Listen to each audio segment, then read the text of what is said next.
فبأي آلاء ربكما تكذبان. Kemudian yang selanjutnya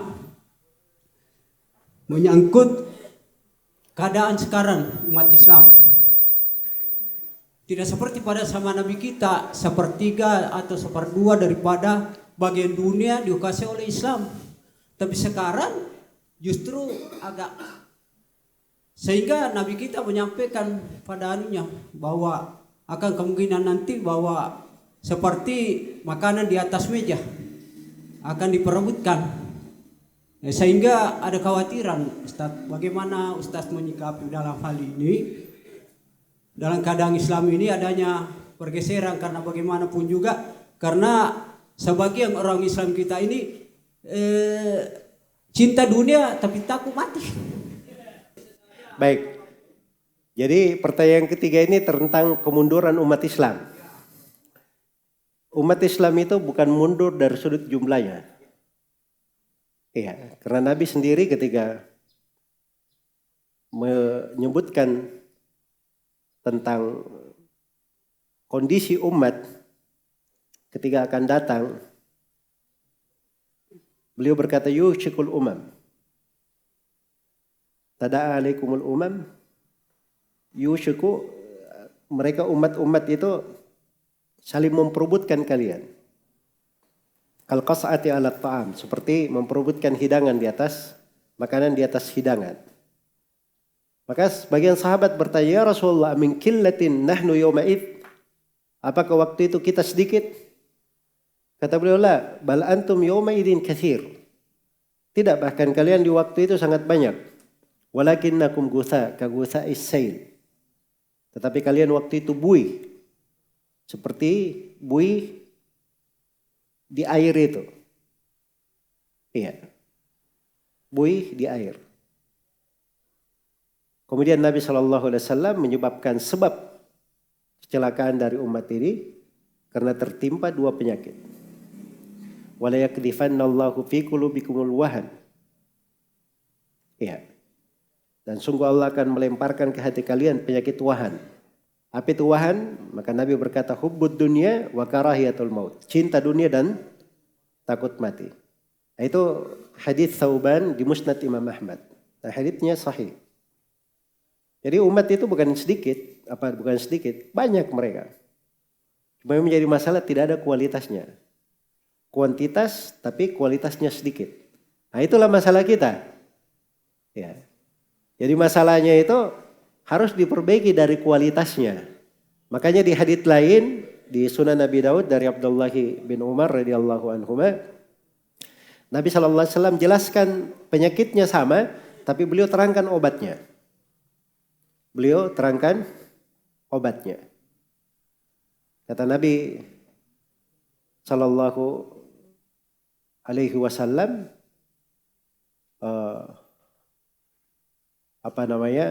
ketika menerangkan penyakitnya, cinta dunia, kemudian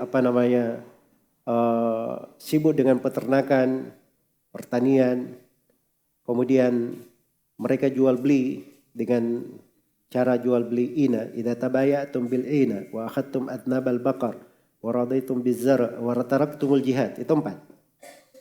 Jual beli dengan cara ina, kemudian cara ina ini dunia ya. Kalian sibuk dengan pertanian, mengambil ekor-ekor kerbau, maksudnya sibuk dengan beternak. Ini semuanya hubud dunia 3 ini. Wa taraktumul jihad. Kalian tinggalkan jihad. Ini takut mati. Jadi 4 penyakit sama sebenarnya maknanya. Cinta dunia, takut mati. Iya.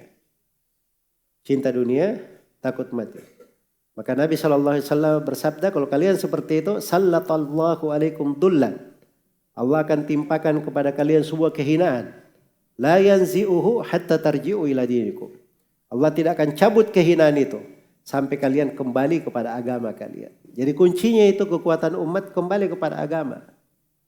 Ya, jadi jangan pikir Salafi ini kerjaannya santai-santai aja.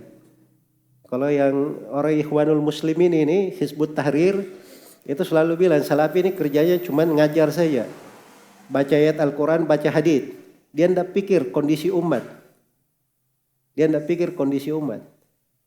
Maksudnya kondisi umat itu kayak mereka sibuk urus politik, masuk cerca pemerintah, ya, bikin kegiatan yang nggak bagus. Ini orang yang tidak punya konsep hidup, orang-orang ini.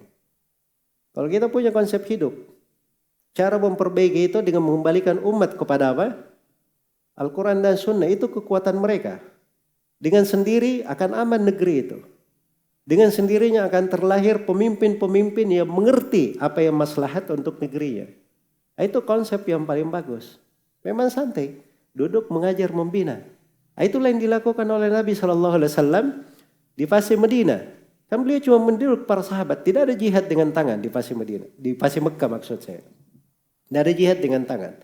Nabi cuma bersabar dari gangguan orang-orang kafir. Beliau mendidik para sahabat. Dengan sendirinya terbentuk negara Islam di Madinah. Itu baru konsep yang benar di dalam membangun sebuah kemaslahatan di dalam negeri.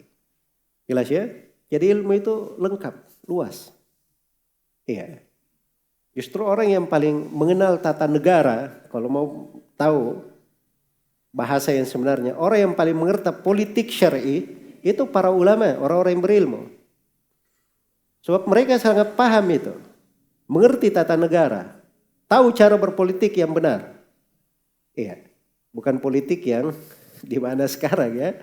Itu hal-hal yang seperti itu memang kita tidak pernah masuk di situ. Tapi kalau politik syar'i dalam artian membangun tata negara, membangun kehidupan masyarakat menjadi bagus, itu memang kerjaannya orang yang berilmu. Mereka yang paling tahu di situ. Dipelajari, ada di buku fikih. Iya, dengan berbagai bentuk dan pembahasannya. Malah ada banyak dari pembahasan-pembahasan di politik syar'i, orang yang berpolitik di masa ini tidak pernah dia tahu itu, tidak pernah dia sangka ada ilmu seperti itu. Karena itu solusi yang paling indahnya adalah seorang kembali dia pelajari dari agamanya, wallahu taala alam.